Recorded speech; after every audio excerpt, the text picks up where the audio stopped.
From our day-to-day experiences, we would have realized that we generally tend to engage with those with whom we are comfortable. Sometimes there is this tendency in order to do things with the expectation of getting it back in return. And sometimes we also see that we desire to have higher places in society or wherever we go. When we do something, we always acknowledge the fact that we have done it, and we expect others to acknowledge the fact, we expect others to praise us.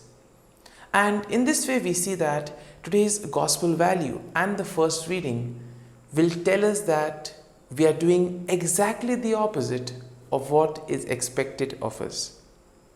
Yes, today's first reading and the gospel passage will teach us about humility and why is humility important. In the first reading, we have a direct exhortation in order to be humble, whereas in today's gospel passage, Jesus, with the help of a parable, will explain why and how we need to practice this virtue of humility. And if we have not yet cultivated it, we need to cultivate this virtue of humility. And therefore, as we read today's gospel passage, you may wonder, why does Jesus say, when you give a banquet, invite the poor, the crippled, the lame, and the blind? Well, let's find that out during today's episode of Tea Time with the Word.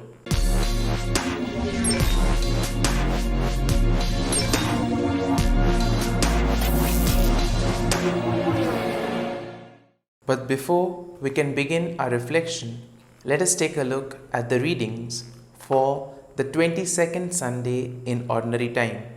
Today's first reading is from the book of Sirach, chapter 3, verses 17 to 18, 20 and 28 to 29.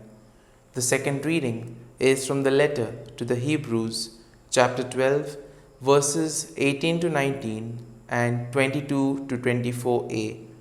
And the Gospel is from the Gospel of Luke, chapter 14, verses 1, 7 to 14. And therefore, in a way, today's whole readings will dwell on the theme of a synodal banquet. As we know that synod and synodality has been the talking point in the church. And therefore, what it means is that we need to journey with each and every one. We need to listen to the opinions of everyone. We need to respect their views, their thoughts, opinions, and also take in their suggestions in order to make a whole religion, a whole family and community as one which resonates with the kingdom of God. And therefore, we see that in our lives, in our communities and in our families, meals play an important role in any celebration. And therefore, whenever we are happy or whenever we want to celebrate, we see that we always throw a banquet or a party. And we see that a banquet is the place for nourishment as well as for sharing, because it is at this occasion where we all come together and share our thoughts, ideas, views, etc. It also becomes a meeting point, a time to catch up on all that was missed from the last banquet.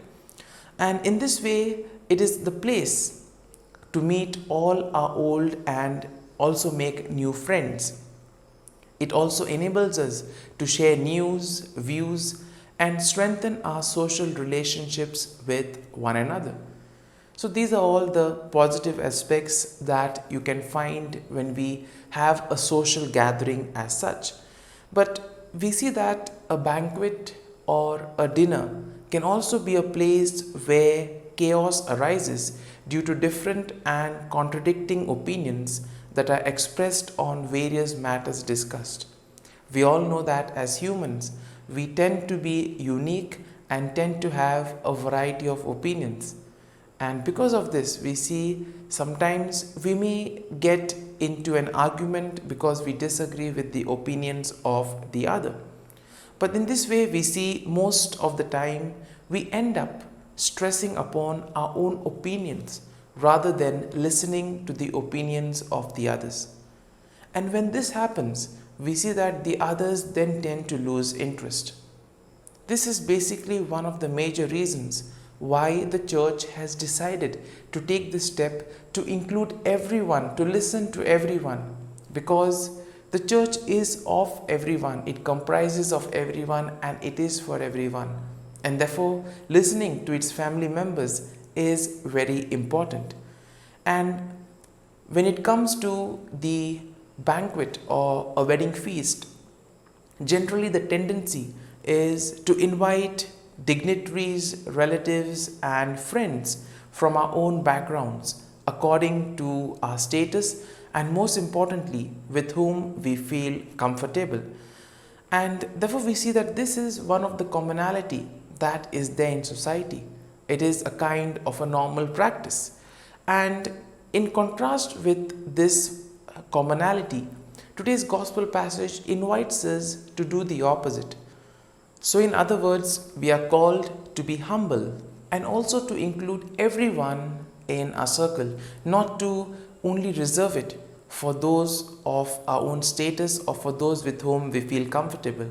And therefore, we see that Jesus invites us to invite the poor, the crippled, the lame, and the blind, basically the social unfortunates and the outcasts of society.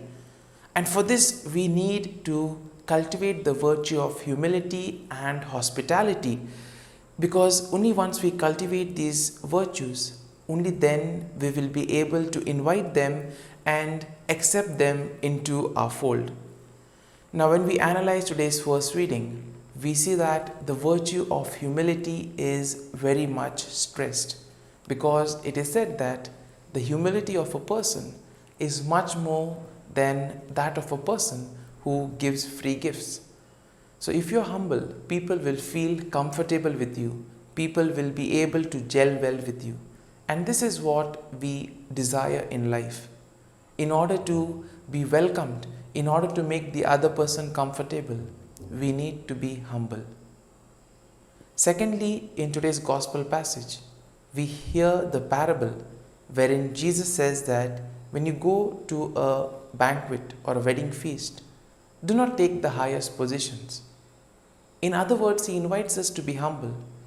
So he says, if you take the highest positions and if there is another dignitary who comes, they may tell you to vacate the place and give it for the dignitary. And therefore he says you may be embarrassed.